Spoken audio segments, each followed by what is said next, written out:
హల్లెలూయా. రెండు చేతులు ఎత్తి దేవునికి స్తుతిద్దామా? హల్లెలూయా, హల్లెలూయా, హల్లెలూయా. అట్నే రెండు చేతులు ఎత్తి దేవుని ఒక్క నిమిషం స్తుతించండి, స్తోత్రం చెప్పండి, దేవుని స్తుతించండి. దేవుడు మనకి ఇచ్చినటువంటి ఈ మంచి సమయాన్ని బట్టి దేవుని కృతజ్ఞత ఆస్తుతులు చెల్లిద్దాం. అలాగే చెప్పాల, ప్రభా నీవు నాతో మాట్లాడుతున్నందుకు నీకు వందనాలు చెప్తాం. ఒక్క నిమిషం మీరు దేవుని స్తుతిస్తూ దేవుని మీరు అడగండి, ప్రభా ఈ రోజు నీవు నాతో మాట్లాడండి, ఈ రోజు నీవు నన్ను బలపరచండి, ఏదో ఒక మాట ద్వారా నన్ను దర్శించండి అని ఆ రెండు చేతులు దేవుని స్తుతించి మీరు అడగండి. చెప్దాం, అందరం చెప్దాం. ఏ ఒక్కరు అటు ఇటు చూడకూడదు. మన చేతులు ఎప్పి దేవుని స్తుతిస్తూ, దేవా నీవు నాతో మాట్లాడు, నువ్వు మాట్లాడితే నేను బ్రతకగలను అనేటువంటి మాట మనం చెప్తూ దేవుని స్తుతిద్దాం.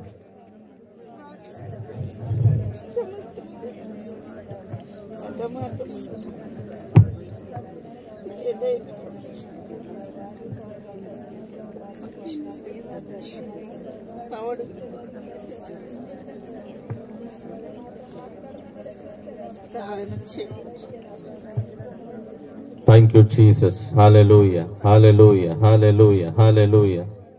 సర్వశక్తి కలిగిన తండ్రి నీకు స్తోత్రములు, స్తోత్రములు, స్తోత్రములు, స్తోత్రములు, స్తోత్రములు, స్తోత్రములు. హల్లెలూయా. ఉరమా షకలి బరి సాంతల పరిజ రెందులో మోషెకెలి బ్రహాంతొలి అంతల పరియ. కెరూపుల మధ్య ఆశీనుడైన ఇజ్రాయేలు పరిశుద్ధ దేవానికి స్తోత్రములు. మీరు మాతో మాట్లాడబోతున్నందుకు మీకు వందనాలు. పరిశుద్ధాత్మ తండ్రి మీ చేతులకు మమ్మల్ని అప్పచెప్పుకుంటున్నాం తండ్రి. మీ స్వరమును మాకు వినిపించబోతున్నందుకు మీకు వందనాలు చెల్లిస్తున్నాం. ఈ మంచి సమయను బట్టి మీ కృతజ్ఞత ఆస్తులు చెల్లిస్తున్నాం. Thank you Lord Jesus. రీమా షందల రబ. ప్రభా నీ దూతలు మా మధ్యలో మీరు ఉంచినందుకు మీకు స్తోత్రములు. థ్యాంక్ యూ హోలీ స్పిరిట్ గా రబ షందల రబ. మా చుట్టూ మీ పరిశుద్ధాత్మ అగ్ని మీరు ఉంచినందుకు మీకు వందనములు తండ్రి. ప్రతి ఒక్కరిని మీరు తాకడానికి వచ్చినందుకు స్తోత్రములు. ప్రతి ఒక్కరిని బలపరచడానికి వచ్చినందుకు స్తోత్రములు. ప్రతి ఒక్కరి దుఃఖంను తుడిచివేయడానికి వచ్చినందుకు మీకు స్తోత్రములు చెల్లిస్తున్నాం. Thank you Jesus. Hallelujah, hallelujah. ఇక్కడ ఉన్న ప్రతి ఒక్కరు హృదయములు తెరవబడును గాక, వారి మనస్సులు తెరవబడును గాక, హృదయములు తెరవబడును గాక, వినగలే మనస్సు వారికి అనుగ్రహించబడును గాక అని పలుకుతున్నాను. ప్రతి వ్యతిరేకత, ప్రతి శోధన యేసు నామములో తొలగిపోను గాక. ఈ ప్రాంతమంతయు అగ్ని ద్వారా నింపబడును గాక, నీ వెలుగు ప్రకాశించును గాక అని పలుకుతున్నాను. ప్రభువానికి స్తోత్రములు, స్తోత్రములు తండ్రి. ఇక్కడ ఉన్న ప్రతి ఒక్క బిడ్డను మీ చేతులకు అప్పచెప్తున్నాను. Thank you Lord Jesus. ఈ మంచి సమయం బట్టి మీ కృతజ్ఞతాస్తుతులు చెల్లిస్తూ యేసు నామమును బట్టి ప్రార్థించని వేడుకున్నాము తండ్రి. ఆమేన్. చాలా సంతోషం. మరి మీ మధ్యలో ఈ రీతిగా ఈ ప్రాంతంలో దేవుడు నడిపించినందుకు దేవునికి కృతజ్ఞతాస్తుతులు చెల్లిస్తున్నాను. మరి ముఖ్యంగా షాలేం ప్రార్థనా మందిరం మరి పాస్టర్ గారు అయినటువంటి జోసెఫ్ రాజ్ పాస్టర్ గారికి ఇక్కడికి ఆహ్వానించినారు. అతనికి హృదయపూర్వక వందనాలు తెలియజేస్తున్నాను. అలాగే సంఘంలో ఉన్నటువంటి ప్రతి ఒక్కరికి, సంఘ సభ్యులందరూ కూడా ప్రభువైన యేసుక్రీస్తు నామములో హృదయపూర్వక వందనాలు తెలియజేస్తున్నాను. అలాగే ఈ ప్రాంతాన్ని పరిచయం చేసినటువంటి పాస్టర్ జెర్మియా గారికి కూడా హృదయపూర్వక వందనాలు. అక్కడ నిలబడ్డాడు వెనకాల, మీకు తెలిసే అనుకుంటా. చాలా సంతోషం. మరి నాతో పాటు మరి ఇంకా ఇద్దరు దైవజనులు కూడా వచ్చినారు. మొదటి వ్యక్తి వర్షిప్ చేపించినాడు కదా, పాస్టర్ ఇమ్మానుయేల్ గారికి కూడా హృదయపూర్వక వందనాలు. సాక్ష్యం చెప్పిన పాస్టర్ జెర్మియా గారికి కూడా హృదయపూర్వక వందనాలు తెలియజేస్తున్నాం. మాతో పాటు వచ్చిన మన స్నేహితులు మహేష్, అదేవిధంగా నరేష్ గారిని కూడా వందనాలు తెలియజేస్తున్నాను. కాబట్టి చాలా సంతోషం. ఈ ప్రాంతంలో దేవుడు మమ్మల్ని నిలబెట్టినందుకు దేవుని ఎంతగానో స్తుతిస్తా ఉన్నాం. ఈరోజు ఉదయకాలం మేము బయలుదేరి వచ్చినాం. ఉదయకాలం మనం లేచింది ఎప్పుడంటే 5 గంటలకు మేము ఉదయకాలం లేసాం. మేమిద్దరు రావడానికి సాయంకాలం అయింది. అంటే మధ్యలో కొద్దిసేపు ఒక దగ్గర ఆగాము. బట్ ఎంటైర్ డే మొత్తం కూడా ప్రయాణానికి సరిపోయింది. ప్రతి ఈ దినం మొత్తం మీకు అర్థమవుతుందా? ఇక్కడ ఇదేమో ఆంధ్ర, మాదేమో తెలంగాణ. కొన్ని మాటలు కొంచెం అటు ఇటు అవుతూ ఉంటాయి. కాబట్టి మీరే అడ్జస్ట్ చేసుకోవాలి. హల్లెలూయా, హల్లెలూయా, హల్లెలూయా. సంతోషంగా ఉన్నారా? ఇదే చెప్పండి. సంతోషంగా ఉన్నారా? మరి సంతోషంగా ఉన్నప్పుడు నవ్వాలి. మరి హల్లెలూయా. మనం సంతోషంగా ఉన్నామని చెప్పడానికి మన ద్వారా జరిగే క్రియ ఏంటి చెప్పండి? చేతులు పని చేయాలా? ముఖంలో ఏ పని చేయాలి? మనం సంతోషంగా ఉండాలంటే కొన్ని కనిపించాలా? ఏంటి? ఏం కనిపించాలా చెప్పండి? ఫలానా వ్యక్తి సంతోషంగా ఉంది అంటే ఎట్లా తెలుస్తుంది? ముఖంలో నవ్వు ఉండాలి. నవ్వు ఉండాలంటే ఏం చేయాలి? నోరు తెరవాలి, పనులు కనిపించాలి. ఎవరి పనులు అయితే కనిపిస్తాయో వాళ్ళు నిజంగా అంటే లోపల కొందరు సంతోషిస్తారు, బయటికి సీరియస్గా కనిపిస్తూ ఉంటారు. నేను అంటాను కదా, లోపల సంతోషమే బయటికి. ఫస్ట్ ఏదైనా కార్యం ఎక్కడ జరగాలి తెలుసా? లోపల జరగాలి. లోపల జరిగినప్పుడు అది బయటికి వస్తుంది. నీకు లోపల సంతోషం లేనిది బయటికి ఆ సంతోషకరమైనటువంటి నవ్వు మీలో నుంచి బయటికి ఏమాత్రం రాదు. కాబట్టి నిజంగా సంతోషంగా ఉన్నారా? చాలా సంతోషం. దేవునికి స్తోత్రం, దేవునికి మహిమ కలుగును గాక. మీరు నమ్ముతున్నారా దేవుడు నాతో ఈ రోజు మాట్లాడతారని? ఎంతమంది నమ్ముతున్నారు? ఎంతమంది నమ్ముతున్నారు? హల్లెలూయా, హల్లెలూయా చెప్దామా? ఎంతమంది నమ్ముతున్నారు? నిజంగా ఏదైనా ఒక మాట ద్వారా దేవుడు నన్ను బలపరుస్తాడు అనేటువంటి మాట మీరు నమ్ముతున్నారా? దేవునికి స్తోత్రం. మీరు నమ్మినట్టే దేవుడు మీతో మాట్లాడును గాక. హల్లెలూయా, హల్లెలూయా, హల్లెలూయా. ఇక్కడ మేము రావడం అంత ఈజీ కాదు. మేము వయసులో చాలా చిన్నవాళ్ళం. ఆయన దేవుడు మమ్మల్ని ఆయా ప్రాంతంలో మరి తీసుకెళ్ళి వాడుకుంటూ ఉన్నాడు. ఏదో జర్మియా ఇక్కడ ఇంట్రడ్యూస్ చేసినాడు, పాస్టర్ గారు ఇక్కడ పిలిచినారనేటువంటిది ఇది పక్కన పెడితే, దీనికన్నా ముఖ్యంగా దేవుడు ఆలోచన కలిగి ఈ ప్రాంతంలో తీసుకొచ్చినాడు. హల్లెలూయా. మొట్టమొదటిగా దేవుడు ఆలోచన కలిగింది కాబట్టి ఇది ఇప్పుడు కాదు, ఎప్పుడో డిసైడ్ అయిపోయింది ఈ ప్రాంతానికి రావాలి. ఏం ప్రాంతం ఇది? ఏమంటారు దీన్ని? నందిగూడెం. ఇదేనా అది? రేగులకుంట. ఓకే. ఈ నందిగూడెం ప్రాంతంలో పలానా సమయంలో వెళ్ళాలి, ఈ మాట చెప్పాలనేటువంటి విషయము దేవుడు ఎప్పుడో నిర్ణయించి పెట్టాడు. నమ్ముతారా మీద అందరూ? కాబట్టి దేవుడు నిర్ణయించిన దాని ప్రకారమే ఈ ప్రాంతంలో మేము అడుగు పెట్టినాం. ఆయన పిలిచినాడు, ఈయన పిలిచినాడు కాదు, దేవుడు డిసైడ్ చేసి పెట్టినాడు. మా ద్వారా ఏదో ఒక మాట ఇక్కడ వినిపించాలని దేవుడు ఎప్పుడో నిర్ణయించి పెట్టినాడు. కాబట్టి మేము వచ్చినాం. హల్లెలూయా, హల్లెలూయా. ఇక్కడ వర్షిప్ చేసిన పాస్టర్ గారు సామాన్యులు కాదు, సాక్ష్యం చెప్పిన జర్మియా పాస్టర్ గారు కూడా సామాన్యులు కాదు. వాళ్ళు మా పనులు మేము చేసుకుంటూ పరిచర్లో వాడబడుతున్నాం. ఇప్పుడు ఇమాన్యుయల్ పాస్టర్ గారు ఉన్నారు, ఆయన కూడా ఆంధ్ర తెలంగాణ మొత్తానికి ఇన్ఛార్జ్, ఆయన మెడికల్ ఫీల్డ్లో. ఇప్పుడు జర్మియా పాస్టర్ గారు ఉన్నారా, ఆయన కాంట్రాక్ట్ దేనికి? టైల్స్, గ్రానైట్, మార్బల్స్ ఇవన్నీ కాంట్రాక్ట్ తీసుకుంటూ ఆయన దగ్గర వర్కర్స్ ఉన్నారు, దాన్ని చేసుకుంటూ సంఘం నడిపిస్తూ ఉన్నాడు. ఇంకో పాస్టర్ గారు ఆయన వర్క్ చేసుకుంటూ సంఘం నడిపిస్తూ ఉన్నాడు. దేవుడు మాకు కొన్ని బిజినెస్ ఇచ్చిన అది చేసుకుంటూ మేము దేవుని పరిచయలో ముందుకెళ్తా ఉన్నాం. కాబట్టి ఆ రీతిగానే దేవుడు ఈ ప్రాంతానికి తీసుకొచ్చినాడు. చాలా అద్భుతమైనటువంటి కార్యాలు దేవుడు జరిగిస్తూ దేవుడి నామానికి మహిమ తెచ్చుకుంటా ఉన్నాడు. కాబట్టి ఏదేమైనా ఈ ప్రాంతంలో రావడానికి మేము చాలా సంతోషిస్తున్నాం. వాక్యంలో కొన్ని మాటలు నేను మీకు జ్ఞాపకం చేస్తాను. చూద్దాము. పరిశుద్ధ గ్రంథమైన బైబిల్లో ఆదికాండము 9వ అధ్యాయము 7వ వచనము ఒకసారి మనం అందరం కలిసి చదువుకుందాం. ఆదికాండము 9వ అధ్యాయము 7వ వచనములో ఒక మాట చదువుకుందాం. ఇవన్నీ అందరు తీసినారా?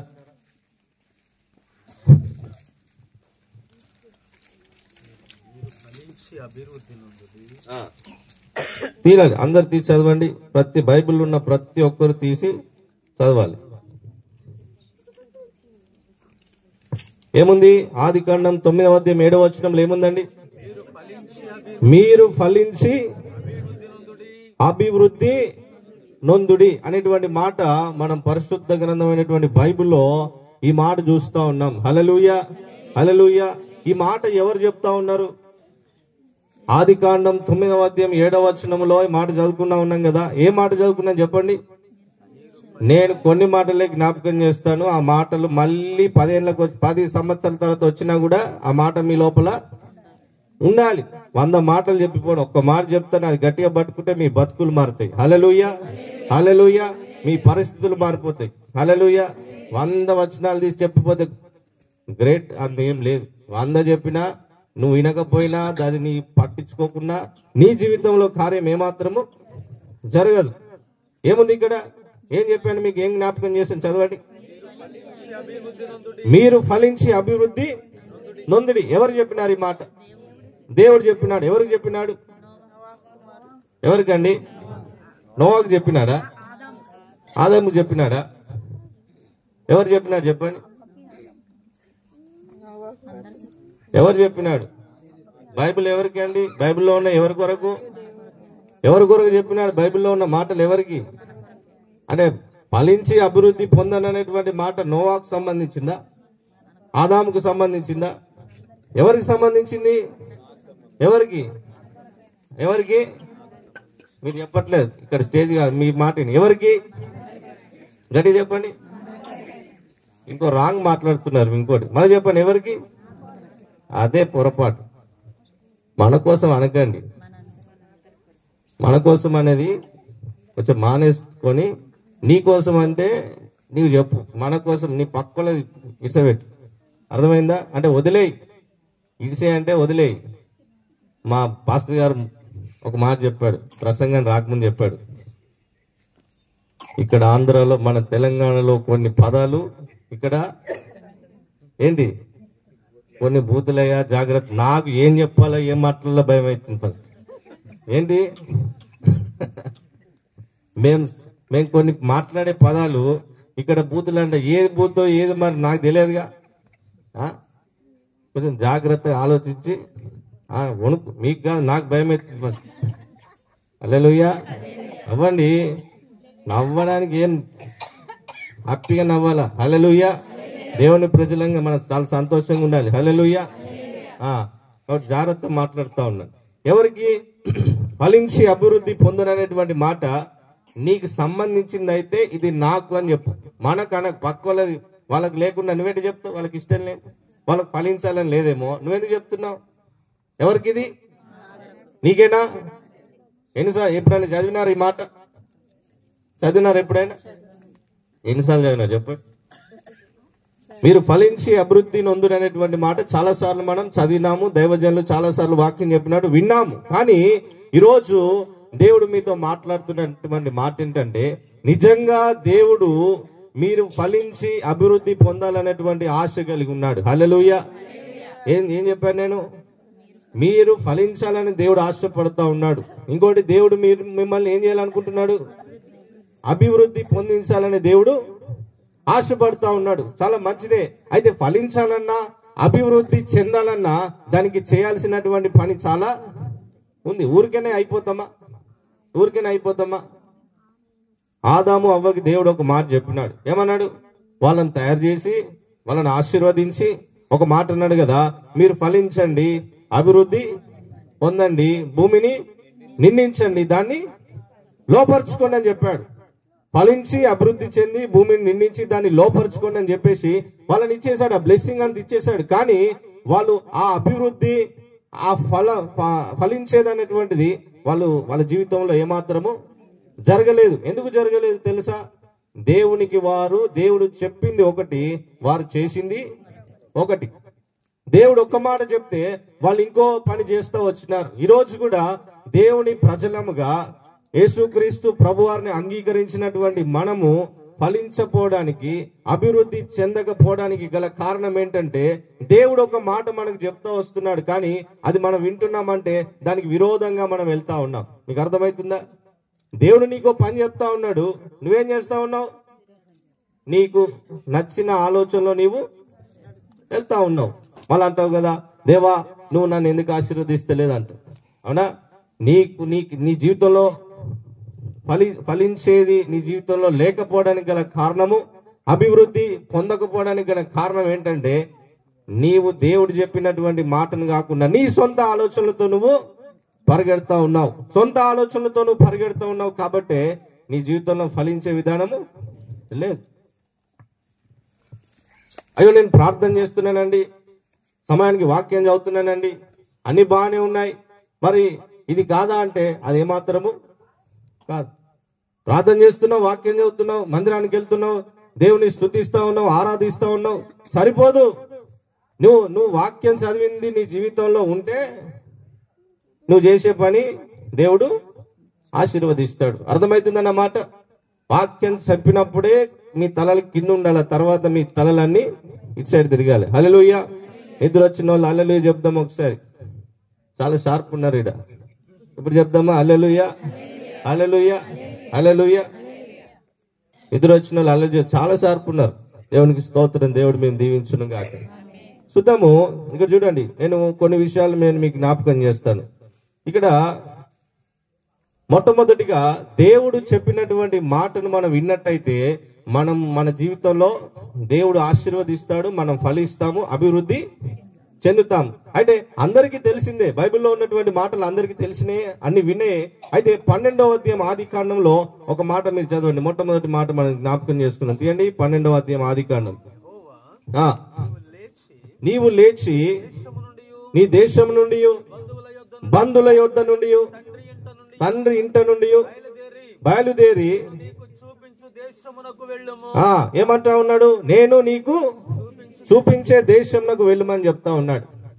అయితే అక్కడ ఒక మొట్టమొదటి ఒక మాట మనం చూస్తా ఉన్నాం. ఏం చెప్పినాడు దేవుడు? నీవు లేచి బంధువుల యొద్ద నుండి చదవండి, బయలుదేరి నేను నీకు చూపించు దేశమునకు వెళ్ళుము. దేవుడు చెప్పినటువంటి మొట్టమొదటి మాట ఏంటి తెలుసా? మొట్టమొదటి మాట ఏంటి తెలుసా? నీవు లేచి.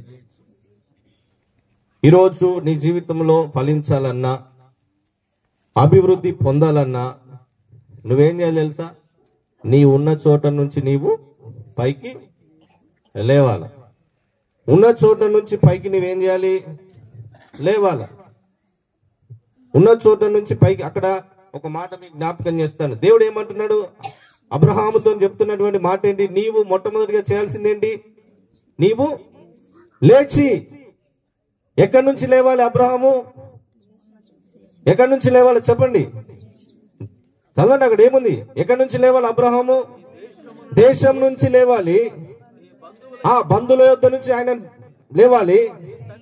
తండ్రి ఇంట నుంచి లేవాలి. ఈ 3 విషయాలు ఉన్నాయి అక్కడ. ఏమున్నాయి అక్కడ? దేశం నుంచి, బంధువుల యొద్ద నుంచి, తర్వాత తండ్రి ఇంట నుంచి లేవాలి. ఈరోజు మనము చేస్తున్నటువంటి పొరపాటు ఏంటి తెలుసా? లేవకపోవడం. అర్థమైందా? మీరు ఉన్న చోటనే మీరు ఫిక్స్ అయిపోయి ఉన్నారు. కొన్ని సంవత్సరాలు గడిచిపోయినాయి, తరాలు గడిచిపోయినాయి. ఎంతమంది ఎన్ని చెప్పినా కూడా నీకు నచ్చినటువంటి పరిస్థితిలోనే, నీకు నచ్చిన జోన్లోనే నువ్వు కూర్చున్నావు. దేవుడు ఈ రోజు నీతో మాట్లాడుతున్నాడు. ఏంటి తెలుసా? నీ ఉన్న చోట నుంచి నువ్వు ఏం చేయు? లే. నీ ఉన్న చోటు నుంచి లేవాలి నువ్వు. ఇంకా నీ దేశం నుంచి, నీ తండ్రి ఇంట నుంచి, తర్వాత నీ బంధువుల, నీ కంఫర్ట్ జోన్ నుంచి నువ్వు బయటికి రావాలి. నువ్వు ఏదైతే గోడలు కట్టుకున్నావో, నాకు ఇదే కంఫర్ట్ జోను, నేను ఇలాగే చేస్తాను, నాకు నచ్చింది చేస్తాను, ఇంకేంటి నా మనసుకు ఏది నచ్చే అది చేస్తాను. అయితే పరిశుద్ధ గ్రంథమైన బైబిల్ ఏం చెప్తా ఉంది?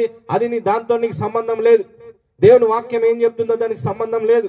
ఇక్కడ దైవజనుడు ప్రతి ఆదివారము మీతో ఏం మాట్లాడుతున్నాడో అది మీకు సంబంధం లేదు. నీకు నచ్చిన ఆలోచనలు కలిగి, నచ్చిన విధానంలో నువ్వు డిసిషన్ తీసుకుంటూ నువ్వు దాంట్లోనే కంఫర్ట్ గా కూర్చో ఉన్నావు, లేవట్లేదు.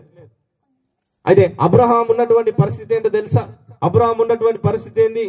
ఆయన ఉన్నటువంటి పరిస్థితి ఏం చెప్పండి? వాళ్ళ ఇంటి వాళ్ళు దేవుని సేవిస్తా ఉన్నారా? చెప్పండి. లేదు. అబ్రహాము తల్లిదండ్రులు ఎవరైతున్నారో దేవుని సేవించే వాళ్ళు కాదు, విగ్రహాలు. వాళ్ళే ఏం చేసేవారు అంటే వాళ్ళు చేసేటటువంటి పని ఎలా ఉందంటే దేవునికి విరోధమైనటువంటి పని చేస్తూ ఉన్నారు. దేవునికి ఇష్టం లేనటువంటి పని చేస్తాం. ఎంత ఇష్టం లేదంటే చూడండి, నువ్వు ఏ తప్పు చేసినా దేవుడికి క్షమిస్తాడేమో గాని దేవునికి ఒక మాట, దేవుడు ఒక విషయంలో చాలా కోపం వస్తుందంట. ఏం మాట తెలుసా? నువ్వు ప్రార్థన చేయకపోయినా, వాక్యం చేయకపోయినా, ఇంకొకరు తిట్టినా కూడా దేవుడు క్షమిస్తాడు. అట్లా అని చెప్తే తిట్టకండి దయచేసి. హలో, తిట్టద్దు. నేనేమంటున్నా, ఒక మాట చెప్తున్నాను. మీరు ఏ చేసినా దేవుడు ఒక మాట క్షమిస్తాడు. కానీ దేవునికి ఒక విషయంలో చాలా భయంకరమైన కోపం. ఏంటి తెలుసా? ఆయన తప్ప వేరే వాళ్ళను చేస్తే చాలా కోపమైన. కానీ వీళ్ళు ఏం చేస్తా ఉన్నారు? వీళ్ళే తయారు చేస్తున్నారు. ఆ జోన్ నుంచి దేవుడు అబ్రహాముని ఏం చేసినాడంటే, ఆ పరిస్థితి నుంచి నువ్వు లే అని చెప్పినాడు. ఆ దేశం నుంచి, నీ ఇంట నుంచి, తర్వాత ఏంటి? నీ యొక్క ఏంటి? హలో, ఈ చాలా విషయాలు జాగ్రత్త పెట్టుకోండి. బంధువులు, నీ బంధువుల యొద్ద నుంచి నువ్వేం చేయాలి?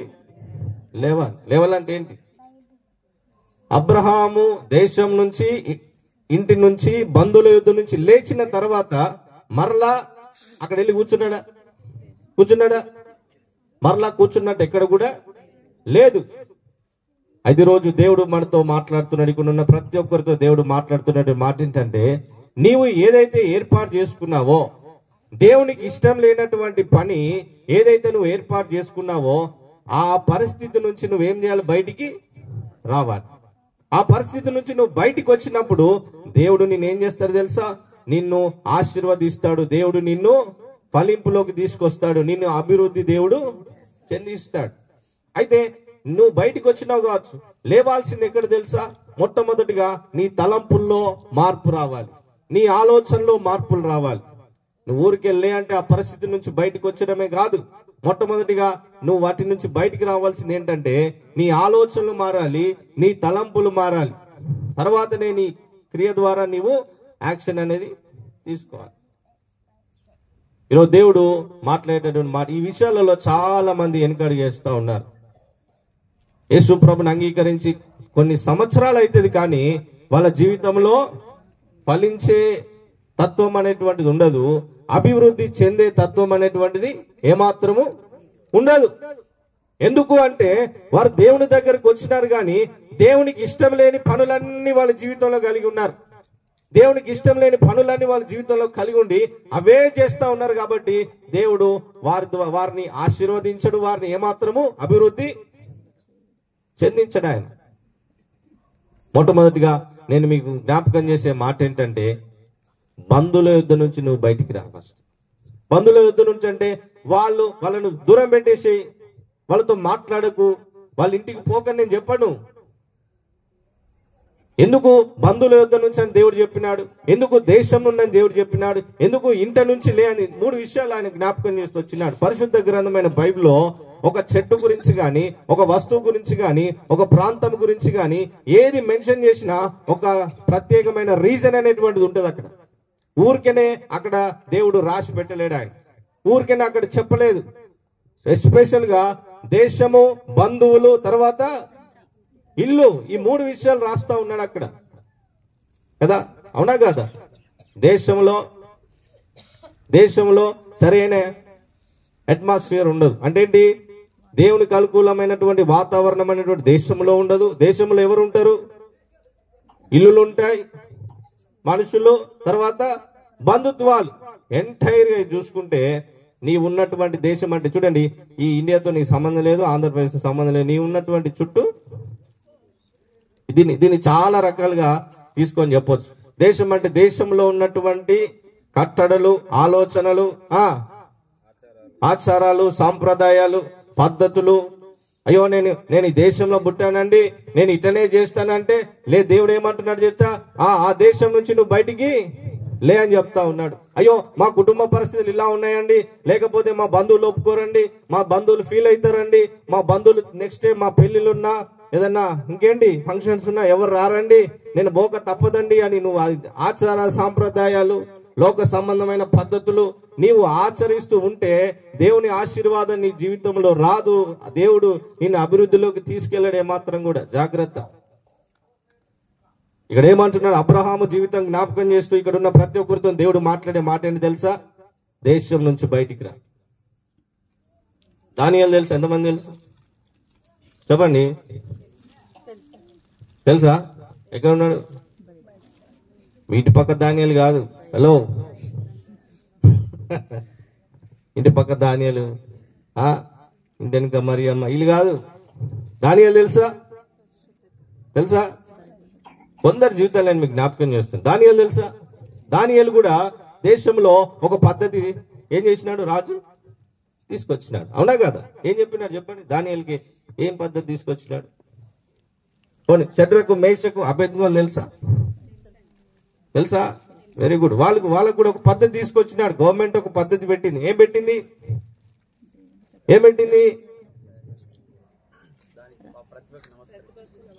గవర్నమెంట్ ఒక రూల్ పెట్టింది, దేశం ఒక రూల్ పెట్టింది. ఏం రూల్ తెలుసా? ఒక ప్రతిమను చేపించి మీరేం చేయాలి? దానికి మీరు నమస్కరించాలి. మరి వీళ్ళు ఏం చేయాలి? వీళ్ళు అదే గవర్నమెంట్ లో మంచి పొజిషన్ లో పనిచేస్తున్నారు కదా, ఏం చేయాలి? నమస్కరించకుంటే రాజు ఫస్ట్ మన ఉద్యోగాలు పోతాయి, తర్వాత మనం తీసుకుపోయి అగ్నిగుండంలో వేస్తారు. ఇదంతా కర్మ ఎవడికి వచ్చింది అని ఆలోచించి వాళ్ళు దేశం యొక్క పద్ధతులు, ఆచారాలు, సాంప్రదాయాలు పాటిస్తుండొచ్చు కదా. ఏం చేసినారు వాళ్ళు? ఆ మాటలు పట్టించుకోకుండా వాళ్ళు ఏం చేసినారంటే యథావిధిగా ఏం చేస్తూ వచ్చినారు? దేవునికి ప్రార్థన చేస్తూ వచ్చినారు కదా. యథావిధిగా దేవునికి ప్రార్థన చేస్తూ వచ్చినారు. రాజుకి ఇంకా మండిపోయింది. నేను చేసినా కూడా వీళ్ళు నా మాట వినకుండా వీళ్ళు దేవుని ఆరాధిస్తూ ఉన్నారు కాబట్టి మంటని ఇంకెంత చేయమన్నాడు. అయినా కూడా తీసుకుపోయి పడేసినారు. ఇది స్టోరీ చిన్నప్పటి నుంచి సండే స్కూల్ ఉన్నప్పటి నుంచి తెలుసు మనకి, అవునా? అయితే వాళ్ళ స్టోరీ మనకు తెలుసు, వాళ్ళు ఎలా మాట్లాడిరో మనకు తెలుసు, అన్ని బాగానే ఉన్నాయి. కానీ అందులో ఉన్నటువంటి లోతైన అర్థం నీ జీవితంలో నువ్వు తీసుకొని దాన్ని అప్లై చేసుకున్నావు పరిస్థితుల పైన, అది ఇంపార్టెంట్. మీకు అర్థమవుతుందా? ఎన్ని పరిస్థితులు వచ్చినా ఆ రాజ్యంలో, ఆ దేశంలో ఎన్ని రకాలటువంటి ఇబ్బందులు వారికి వచ్చినప్పటికీ కూడా వారు చేసింది ఏంటి తెలుసా? దేవునికే ఫస్ట్ ప్రయారిటీ ఇచ్చినారు, దేవునికే మొదటి స్థానం ఇచ్చినారు, దేవుని మాటనే వాళ్ళు వింటూ వచ్చినారు. సిస్టమ్ ఎన్ని పెట్టినా, గవర్నమెంట్ ఎన్ని రూలు పెట్టినా, ఆ ప్రభుత్వం ఎన్ని రూలు పెట్టినా, ఆ దేశంలో ఎన్ని పద్ధతులు ఉన్నా కూడా వీళ్ళకు తెలిసింది ఒకటే, అదే పద్ధతిని వీళ్ళు ఆలోచిస్తూ ఉన్నారు. అంటే దాన్నే పాటిస్తూ వచ్చినారు వీళ్ళు. తద్వారా వాళ్ళకు వచ్చినటువంటి శ్రమ ఏంటంటే తీసుకెళ్లి అగ్నిగుండంలో పడేసినా వాళ్ళకి ఏమి కూడా కాలేదు. అగ్నిగుండంలో పడేసినా ఏమి కాలేదు. ఇంకా వాళ్ళని చేయడం ద్వారా దేవునికి గొప్ప మహిమ వచ్చింది. దేవుని పేరు మొత్తం ఆ రాజ్యం అంతటిలో ప్రకటించబడ్డది. ఏం చెప్పినాడు రాజు? ఇచ్చిన స్టేట్మెంట్ ఏంటి తెలుసా? కాగా నేను ఒక శాసనం నియమించున్నాను, ఏదనగా ఈ విధముగా రక్షించుటకు సమర్థుడకు దేవుడు గాక మరి ఏ దేవుడు. హలో, ఏమంటున్నాడు తెలుసా? చదవండి మళ్ళీ ఆ మాట చదవండి. కాగా నేను ఒక శాసనము నియమించుచున్నాను, ఏదనగా ఇలాగు రక్షించుటకు సమర్థుడకు దేవుడు గాక మరి ఏ దేవుడును లేడని. చూడండి, ఏ జనములో గాని, రాష్ట్రములో గాని, అబ్బో ఏ భాషలు మాట్లాడు వారిలో గాని దేవుడు ఎవడు దూషించడో వాడు తుత్తనిగా చేయబడును, వాని ఇల్లు ఎప్పుడు నువ్వు పెట్టకుప్పగా ఉండునాను. మీకు తెలుసా ఈ మాట్లాడి? నీవు నిజంగా దేవుని కొరకు ఇట్లా నిలబడగలిగితే నీ ద్వారా దేశం మొత్తం రివైవల్ తీసుకొస్తారు దేవుడు. హల్లెలూయా, హల్లెలూయా, హల్లెలూయా. మీకు అర్థమైందా? అర్థమైన అల్లు చెప్దామా? హల్లెలూయా, హల్లెలూయా. ఏం చేసినాడు అక్కడ? అందుకే దేవుడు ఏమంటున్నాడు? దేశం నుంచి నీవు లే, దేశం నుంచి లే అంటున్నాడు. ఎందుకు దేశం నుంచి లే అంటున్నాడు అంటే ఆ దేశంలో దేవునికి సంబంధించినటువంటి ఆలోచనలు, పద్ధతులు, తలంపులతోని రన్ కావట్లేదు కాబట్టి లే అంటే నువ్వు అక్కడి నుంచి పారిపోని చెప్పట్లేదు. అందులో ఉన్న పద్ధతుల నుంచి నువ్వు ఏం చేయాలి? బయటికి రావాలి. ఆ పెట్టిన సిస్టమ్ నుంచి బయటికి రావాలి, ఆ ఆచారాల నుంచి బయటికి రావాలి, ఆ సాంప్రదాయాల నుంచి బయటికి రావాలి, వారు పెట్టిన ఒక పద్ధతి నుంచి బయటికి రావాలి. దేవుడు ఏదైతే నీకు చూపిస్తా వచ్చినాడో, పరిశుద్ధ గ్రంథమైన బైబిల్ ఏం చెప్తా ఉందో దాని ప్రకారం నీవు ఏం చేయాలి? నీ ఆలోచనలు, నీ తలంపులు నువ్వు ఏం చేసుకోవాలి? సిద్ధపరచుకోవాలి. అందుకని దేవుడు నిజంగా నేను ఆశీర్వదించాలని ఆశ కలిగి ఉన్నాడు కాబట్టి ఈ మాటలు మీకు జ్ఞాపకం చేస్తున్నాడు. ఎందుకు ఈ మాట నేను చెప్తున్నా అంటే అబ్రహాముని దేవుడు ఆశీర్వదించాలనుకున్నాడు కాబట్టి అబ్రహాముతో దేవుడు మాట్లాడుతున్నాడు. నువ్వు దేశం నుంచి బయటికి రా అంటున్నాడు, నీ దేశం నుంచి బయటికి రా అంటున్నాడు, నీ ఇంటి నుంచి బయటికి రా అంటున్నాడు, నీ బంధువుల యొద్ద నుంచి బయటికి రా అంటున్నాడు. ఒకటి, దేశంలో ఉన్న పద్ధతులు, ఆచారాలు, సాంప్రదాయాలు అవన్నీ కూడా నువ్వు ఆలోచనలు చేసుకుంటూ తలంపులు పెట్టుకొని నువ్వు దాన్ని ఫాలో అవుతావంటే దేవుని ఆశీర్వాదం నీవు ఎన్నడూ కూడా చూడలేవు. అయ్యో నా దగ్గర డబ్బు ఉంది కదండి, నాకు గవర్నమెంట్ ఉద్యోగం ఉంది కదా, నాకు సెంట్రల్ గవర్నమెంట్ ఉద్యోగం ఉంది కదా, నాకు వ్యాపారం మంచిగా ఉంది కదా, నేను నా పిల్లలతో సంతోషంగా బ్రతుకుతున్నాను కదా, ఇంకేం ఆశీర్వాదం కావాలి నాకు అని ఆలోచన నీ మైండ్ లో ఉండొచ్చు, మీ తలంపులలో తిరగొచ్చు. అయితే నేను చెప్తున్నాను కదా, అబ్రహాము దేవుడు పిలిచినప్పుడు ఎట్లొచ్చినాడు చెప్పండి? ఎట్లొచ్చినాడు? ఏమి లేని బికారోలాగా ఉన్నాడా అబ్రహాము? 12వ అధ్యాయంలో ఎట్లొచ్చినాడు చూడండి. ఆయన ఎట్లొచ్చినాడు తెలుసా? ఆయన దగ్గర అప్పటికి ఏమున్నాయి? గొర్రెలు ఉన్నాయి, ఇంకేమున్నాయి? పశువులు, ఒంటెలు, అన్ని ఆయన దగ్గర సమృద్ధిగా ఉన్నాయి. ఏం లేనోడు కాదు, ఏం లేనోడు కాదు. ఆశీర్వాదం అంటే వినండి, ఆశీర్వాదం అంటే డబ్బు కాదు. ఆశీర్వాదం అంటే నీ దగ్గర ఉన్నటువంటి కారు కాదు, బంగ్లా కాదు, నీ చర్చి మొత్తం ఒక ఎకరమంతా పెట్టి చర్చి కట్టడం కాదు. ఆశీర్వాదం అంటే నీ ద్వారా నీ దేవుడు అనేక ప్రాంతాలకు, అనేక ప్రజలకు ఏం చేయాలి? ఇంట్రడ్యూస్ కావాలి. అర్థమైందా? ఒక్క అబ్రహాం బయటకు వచ్చినాడు. ఆ అబ్రహామును దేవుడు ఏం చేసినాడు? ఆయన లేచి వచ్చినాడు కాబట్టి ఏం చేసినాడు అబ్రహాంని తెలుసా? ఏం ఆశీర్వాదం అది? ఆయన పేరు, ఆయన విశ్వాసులకు తండ్రి. ఆయన పేరు, ఆయన పేరు ఏం చేసింది దేవుడు? అది మార్చింది. ఓకే, ఆ పేరు ఏం జరిగింది? ఆ పేరు ద్వారా, ఆ పేరు ఎక్కడ ప్రకటించబడింది? ఎవరికి? విశ్వాసులకు అని. ఒక్కరికా ఇద్దరికా? అందరికి, అందరికి ఆ పేరు అందరికి వర్తించింది. ఆయన ద్వారానే విశ్వాసులకు తండ్రి. అది నిజమైన ఆశీర్వాదం. నీ పేరు ప్రపంచం అంతటా దేవుడు తీసుకెళ్తాడు. నీ ద్వారా అనేకులని దేవుడు ఆశీర్వదిస్తాడు. మీకు తెలుసా ఈరోజు మనకున్నటువంటి బ్లెస్సింగ్ ఎవరిదంటే అబ్రహాం యొక్క ఆశీర్వాదానికి దేవుడు ఏం చేసినాడు? మనల్ని వారసులుగా చేసినాడు. ఈరోజు నీది కాదు, ఇది కాదు, నీవు ఆల్రెడీ అబ్రహాము యొక్క ఆశీర్వాదానికి వారసులుగా మనము చేయబడ్డాం. అబ్రహాం యొక్క ఆశీర్వాదానికి వారసులుగా చేయబడ్డాం. చూడండి, అట్లా ఆశీర్వాదానికి వారసులుగా చేయబడ్డాం కదా. ఆయన ఆశీర్వాదానికి కారకుడిగా దేవుడు పెట్టినాడు. ఎందుకు తెలుసా? ఆయన ఆ దేశం నుంచి బయటకు వచ్చినాడు, ఆ ఇంటి నుంచి బయటకు వచ్చినాడు, ఆ బంధువుల యుద్ధ నుంచి బయటకు వచ్చినాడు.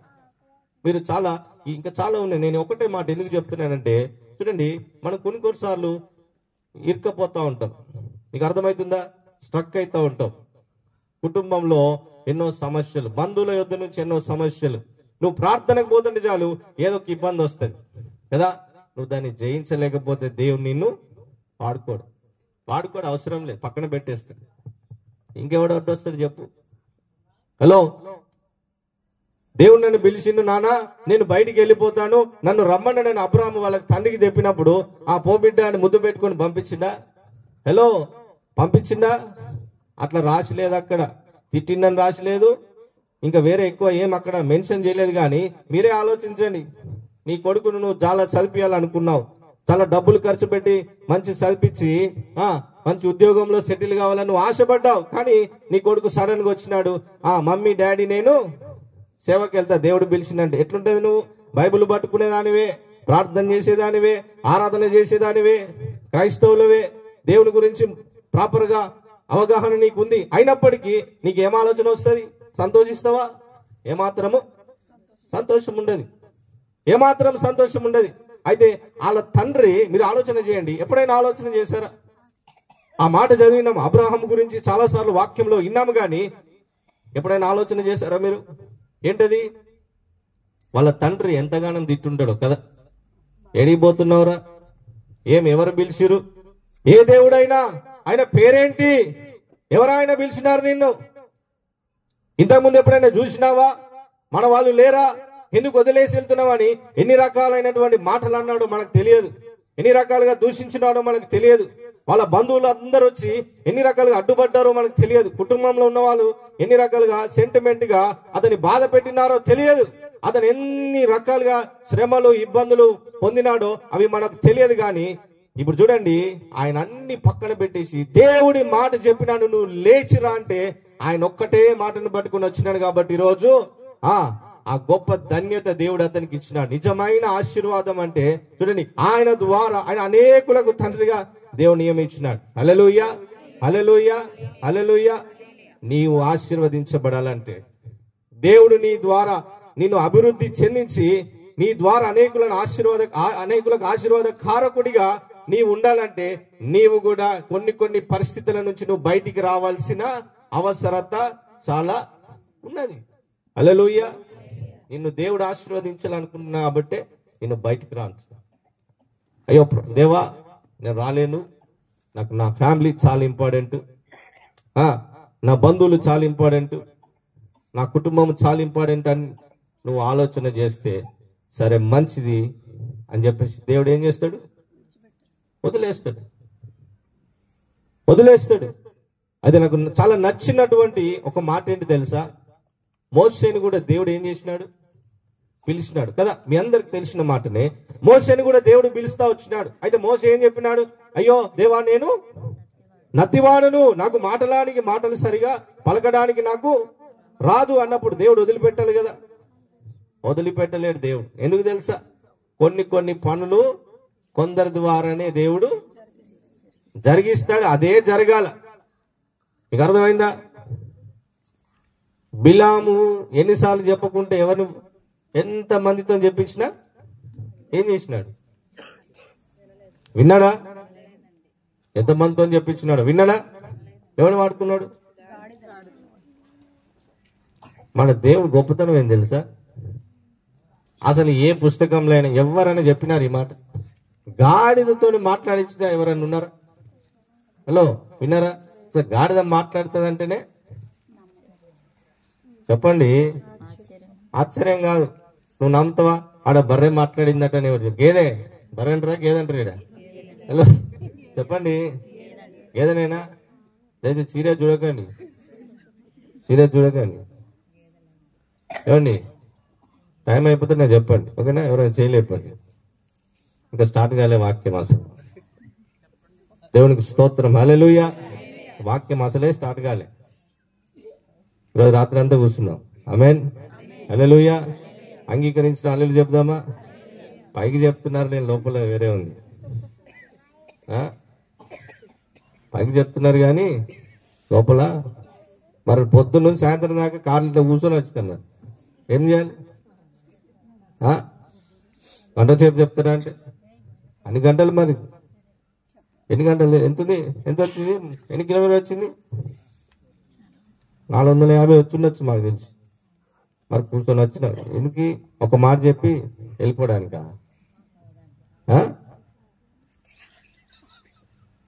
చెప్పండి. ఒక మాట చెప్పించి దేవునికి స్తోత్రం థ్యాంక్ యూ అని వెళ్ళిపోనిక కాదు. మీరు తిట్టుకోండి, ఏం కాదు. మళ్ళీ రాకపోయినా పర్లేదు. తిట్టుకోండి, ఏముంది? దేవుడు నన్ను మెచ్చుకుంటాడు. హల్లెలూయా, హల్లెలూయా. అంతేనా కదా? నేనేం చెప్తున్నాను? ఆడ గేదె మాట్లాడిందంటే నువ్వు నమ్ముతావా? నువ్వే నమ్మవు. గేదె పాలిస్తుందంటే నమ్ముతావు. ఇంకా విషయం ఏంటి తెలుసా? ఎన్ని లీటర్ల పాలిస్తుంది చెప్పండి గేదె? మాక్సిమం ఎన్ని లీటర్ పాలిస్తుంది? 3. ఇంకా 5, 10 ఇస్తుందా? నాకు తెలియదు. మరి 10 ఇస్తుందా? ఒక 50 లీటర్ ఇచ్చింది అనుకో, నమ్ముతావా? చిట్కెళ్ళేస్తావు, ఛాలెంజ్ కూడా చేస్తావు. ఏదేంది 50 లీటర్ పాలు ఇచ్చినది? ఎవరు చెప్తున్నావు? 10 ఏళ్ళ నుంచి 20 ఏళ్ళ పిండి పండిపోయినాయి ఇక్కడ. ఎవరు చెప్తున్నావు? నమ్మవు. అలాంటిది గాడిదతో దేవుడు మాట్లాడించినాడు. ఎందుకు? ఎవరు చెప్పినా అంటే చూడండి, అక్కడ ఒకరు చెప్పినా వినలేదు కాబట్టి ఇంకొకరిని చూస్ చేసుకున్నాడు. అయితే